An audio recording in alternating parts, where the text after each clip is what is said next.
Baseball closed last season on an absolute heater. They go to Omaha. They made it to the Final Four before falling to Florida. A lot of turnover this year, but high expectations for this team. And we have a special guest, Jacob Sailors, coming on with us next from the Lupton Drinking Club to talk more about what TCU baseball will look like in 2024. That's coming up here on Locked On Horned Frogs. You are Locked On Horned Frogs, your daily podcast on the TCU Horned Frogs, part of the Locked On Podcast Network, your team every day.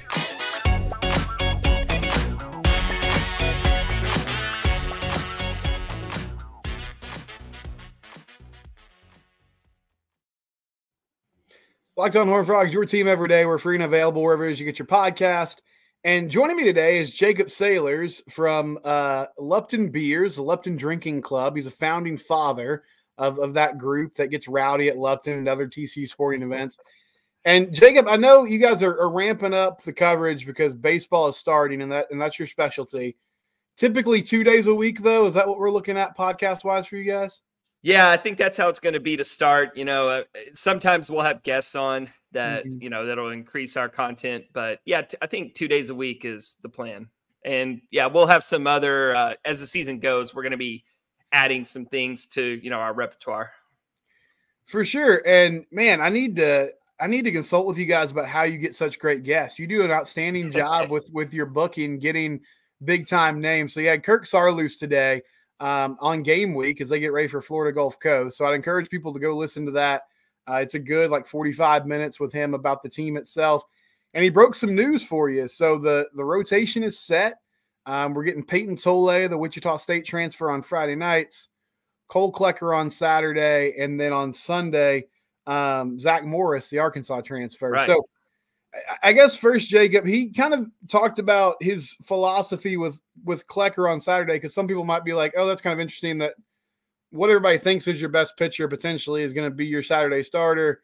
Can you expound on kind of how he explained that and just your reaction to, Tole getting the Friday night nod? Yeah, I think first and foremost, they really believe in Tole and what he can bring on Friday nights, that we're going to be competitive in those Friday night games. Mm-hmm. But what he really talked about was Klecker's ability to go late in games and therefore saving your bullpen. So if Tole has a little trouble on Friday, they don't have to be conservative with their bullpen options, and they can go to, an Abel, to Luis Rodriguez, or, name any one of the, it seems like dozens of pitchers that we have available for us. But then they can rely on Klecker to go into the 6th, 7th inning to save your bullpen and still have fresh. You can roll those Friday guys that you used out of the bullpen back on Sunday. And then the first time I listened to that was my first reaction. I was like, oh, wow, they're going to pitch Cole Klecker on Saturdays. But the second time I listened to that clip that you posted on Twitter, I said to myself, oh, Zack Morris instead of Ben Hampton on Sundays. That's kind of interesting because, I know Ben has a lot of experience coming from West Virginia.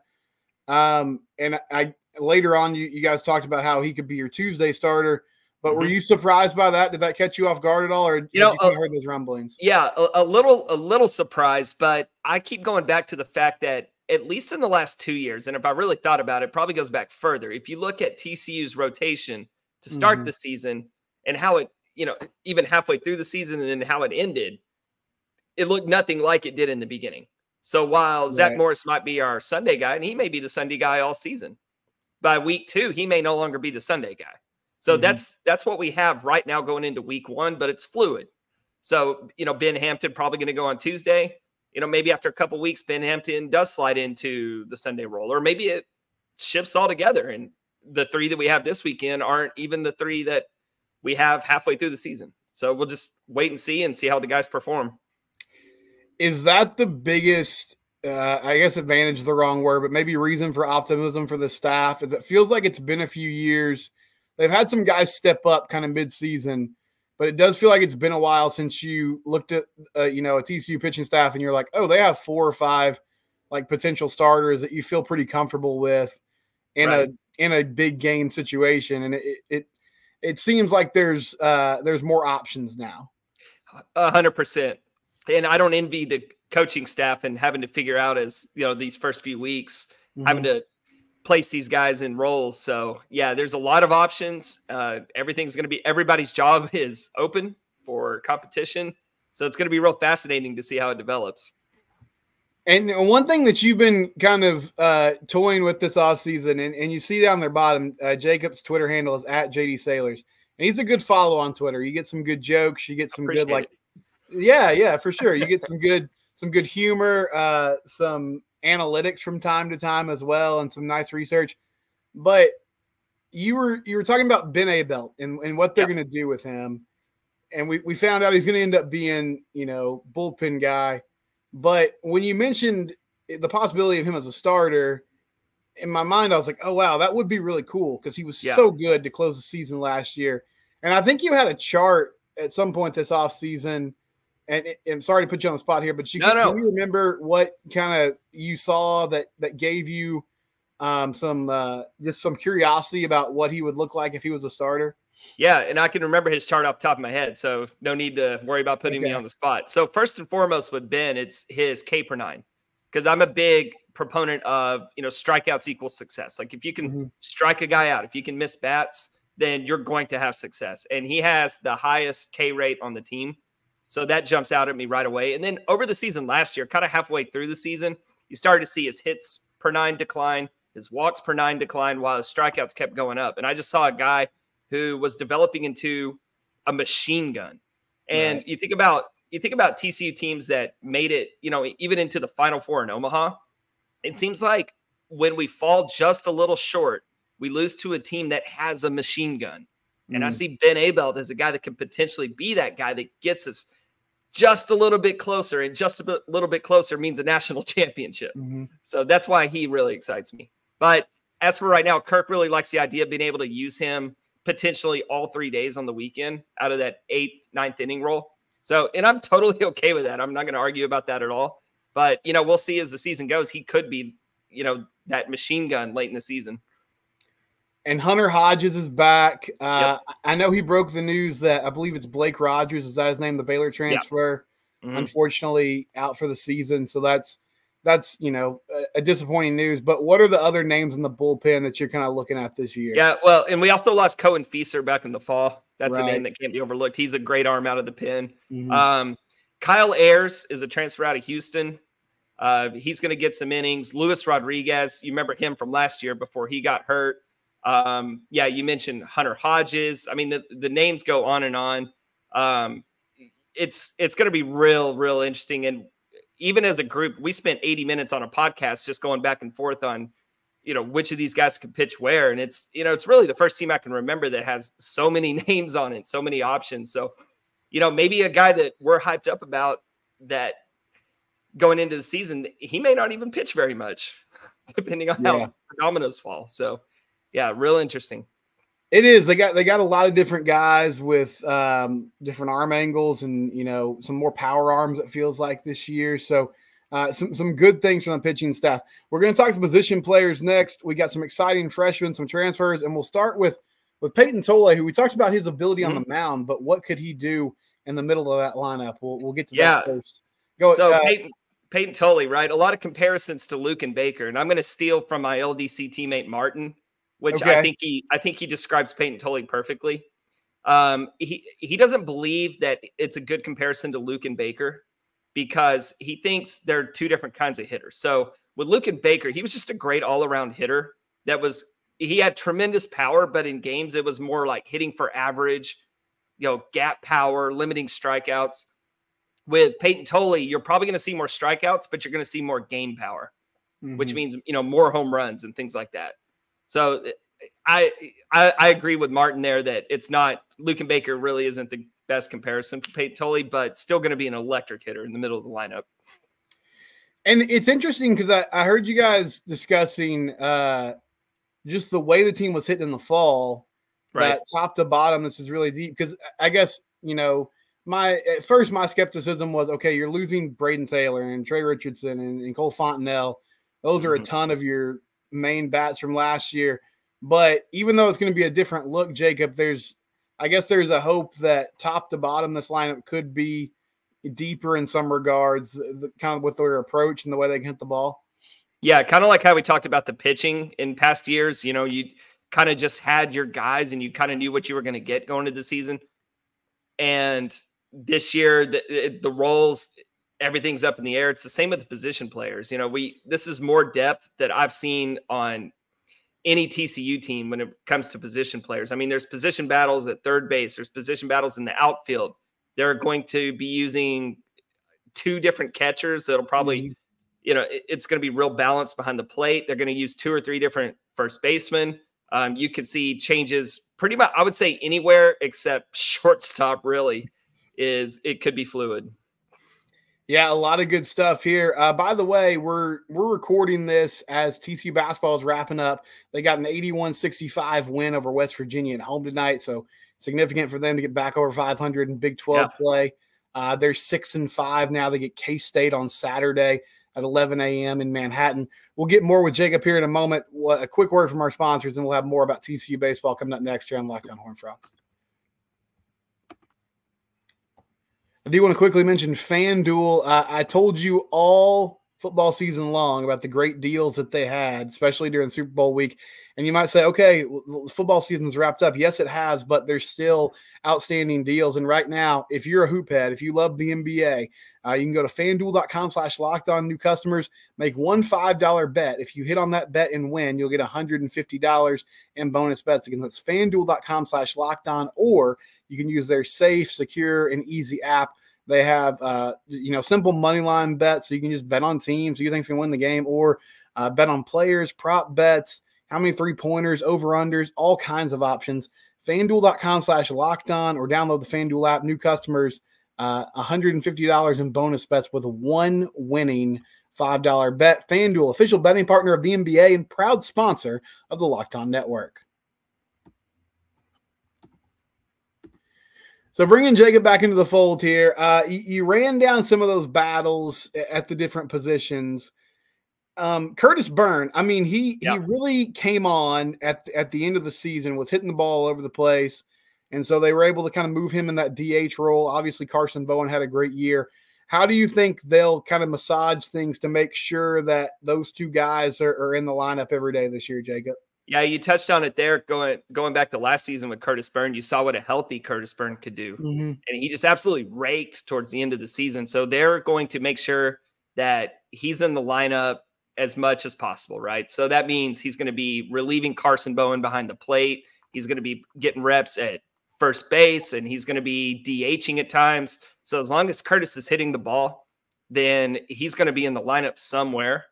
Kirk today on our interview, he was really high on Curtis. He's in excellent shape. He said he was beating out infield ground balls. So that tells you where Curtis Byrne's game's at right now. So yeah, really excited about Curtis. And did he promise like 3 to 5 stolen bases from Curtis? Was that right? He did. Yeah, okay. You heard that, right? Yeah, he did. So yeah, we'll get Curtis Byrne in the stolen base mix. That's cool. I love it. One of the freshmen that it seems like might be penciled in at opening day is Chase Brunson. He's from California, center fielder. What do you know about him and kind of his potential, Jacob? Yeah, Chase is interesting because he joined the team kind of late last summer, right before fall practices start. So didn't really think a lot about him at the time. He wasn't highly recruited. He did get drafted in the 18th round by Toronto, chose to go to college. He was a commit to Loyola Marymount. And Kurt said today that they had a coaching change, and a buddy of his out in California called him and said, "Hey, I got this player. He's looking for a home." And he ends up in Fort Worth. And during the fall, he just had an outstanding, fall camp or fall practices and won that job. His bat may take a little time to develop, but in the fall, he was hitting for power to the gaps and even had some home run power. And they think he's going to play a really solid center field. And yeah, like you said, he's a pretty solid starter right now. What is third base looking like? Big shoes to fill with Braden Taylor moving on. What are some of the names to know at that position this year? Yeah, it looks like Brody Green is going to get the early nod there. Okay. But, there's a couple guys behind him. If there's a freshman, Ryder Robinson. Yeah, learn about him because he's going to get a chance to play, and there's a great chance he could win that job. Brody had an excellent fall. If he could keep that up, then that's going to be his position. But Ryder's going to get a lot of playing time, and between the two of them, that you'll have a third baseman.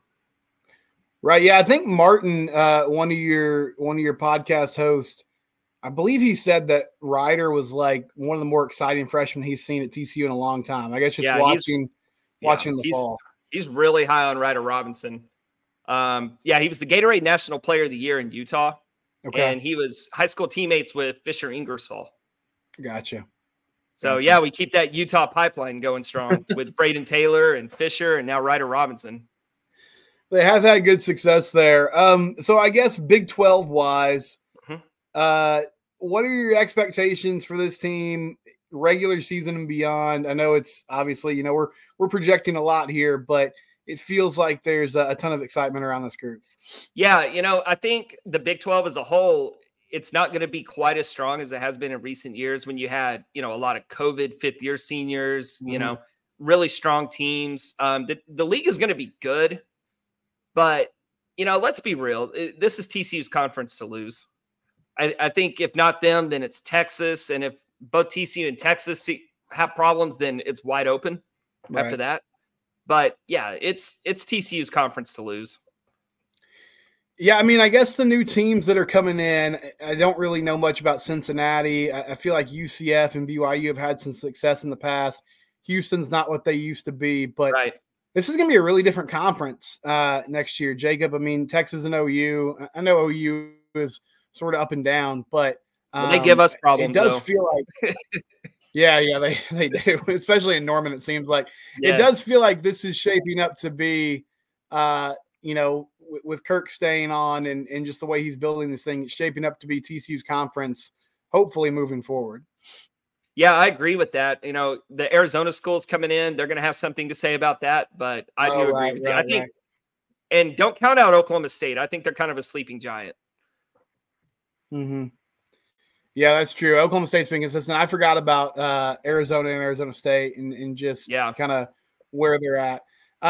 One more ad read here, and then we'll have a couple more things for Jacob before we go. It's Locked On Horned Frogs, and again, it's your team every day.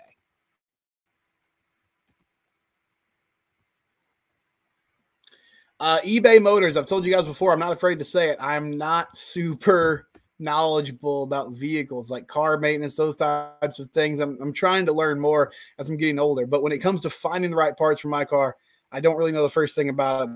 But eBay Motors makes it easier. They have their guaranteed fit program where you can just type in the make and model of your car. You can grab the part, put it in your shopping cart, and they will tell you whether or not it is the right part for your vehicle. Passion, drive, and patience is what brings home the winning trophy and what also keeps your ride alive. eBay Motors has over 122 million parts for your ride. You'll always find exactly what you're looking for. And with eBay Guaranteed Fit, your part is guaranteed to fit your ride every time or your money back. Because with eBay Motors, you're burning rubber, not cash. All the parts you need at the prices you want. It's easy to turn your car into the MVP and bring home that win. Keep your ride alive at ebaymotors.com. Eligible items only. Exclusions do apply.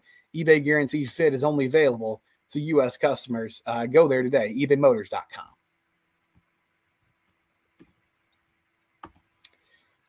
Oh, there we go. So, Jacob, if you had to pick right now, we haven't talked about Anthony Silva, who's coming back, and expectations are through the roof for him. We discussed Payton Tole. If you had to guess at the end of this season, who do you think would be talking about as TCU's MVP for this year? Whether that's position player, pitcher, the person that you just think is going to be the most important or the most valuable player for this team this season? Yeah, let's go with Carson Bowen here. Okay.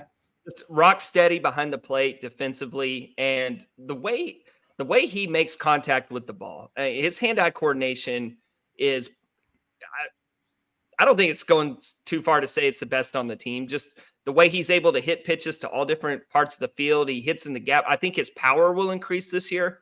So I think Carson Bowen is going to be a guy that he's going to be that next, kind of TCU legend, I think, after his time's done here in Fort Worth. You think about like Evan Skaug type player. I see that for Carson Bowen. I do want to clean one thing up though, going back to pitching. Okay. I didn't mention Braden Sloan. The coaches are really high on him. So I want to make sure he gets a mention too. Yeah, Braden got a number of starts on Tuesdays last year, right? Yeah. And so hopefully he'll step into a bigger role this season. Is that what you're hearing? Yeah, it just kind of depends on how it plays out, but they really like what they saw from him in practice. So they're high on him. I just want to make sure that got mentioned. And then Evan Scoug and Brian Howard. Yeah. Are they volunteer assistants, Jacob? Yeah, graduate assistants. Their playing days are done, so they're coming back to Fort Worth to be around the program and get their coaching career started. And, I told Kirk today, it made me feel old hearing him just refer to them as Coach Howard and Coach Scoug. Yeah, when he said, because and we'll talk about Dave Lunn here in a second, but when he was talking about the pitching situation or the pitching coach situation, he said Coach Lunn and Coach Howard, and it didn't even click in my mind at the moment what he said. And then you guys brought it up. I was like, oh yeah, Brian Howard. He's on staff now. But y'all got a chance to talk to Dave Lunn this offseason, I know. And he's got a ton of experience. How helpful do you think he's going to be? I mean, one with the pitching staff, but also just kind of allowing Kirk to maybe look more big picture stuff and kind of being in the day-to-day with the pitching staff. Yeah, I think he said it perfectly. I think Kirk felt like he was stretched a little too thin last year, and maybe pitching wouldn't get neglected at times, but it just he wanted to make it a point of emphasis to give those guys more direct one-on-one attention. And Dave Lunn, man, what an impressive career he's had, years of experience. And when we interviewed him, I really liked how he said he likes to take something from everyone and just kind of collectively reteach everything he's learned from all his years of experience. So, we're not lacking knowledge. That's for sure. Jacob Sailors from the Lupton Drinking Club. You can follow him at GD Sailors at JD Sailors on Twitter. What's the best way to subscribe to the podcast or to make sure that people are listening to Post-Game Beers this season? Yeah, we're at Lupton Beers on all the podcast networks and also on YouTube. That's something we're trying to build. So if you like to look us in the eye while we talk frog ball, head on over to YouTube and catch us there. Subscribe to the YouTube channel for sure. Do you guys have any big trips planned? I mean, I know you usually follow the team around, but is there anywhere you're looking forward to going to this year as you follow this team? Yeah, I'm going to try to go with Martin to Cincinnati. I think that'd be a fun trip. Yeah, we'll see if we can pull that off. If not, then we'll hit the local spots, Waco and Austin, and we'll do those trips. But yeah, Cincinnati is kind of calling our name, I think. Yeah, that'll be a good place. I need, I don't know who we need to talk to. We need BYU on the schedule in Provo because I've seen pictures of the stadium with the mountains in the backdrop, and it looks amazing. So go check out Utah too, because they play in a AAA park and they kind of have the same scenery, but kind of a nicer stadium because it's a AAA park. So yeah, Utah's on my radar too. Well, text Kirk and make sure that we'll get a trip to Provo here next year so we can all head that way. Again, Jacob Sailors, thank you for joining us. Please subscribe to the Lupton Drinking Club Post-Game Beers. You can also subscribe to Locked On Horned Frogs on YouTube and all podcast platforms are free and available wherever you get your podcast. I'll be back tomorrow talking TCU basketball and football as we typically do, and Frogs against Florida Gulf Coast this Friday night. It's Locked On Horned Frogs, your team every day.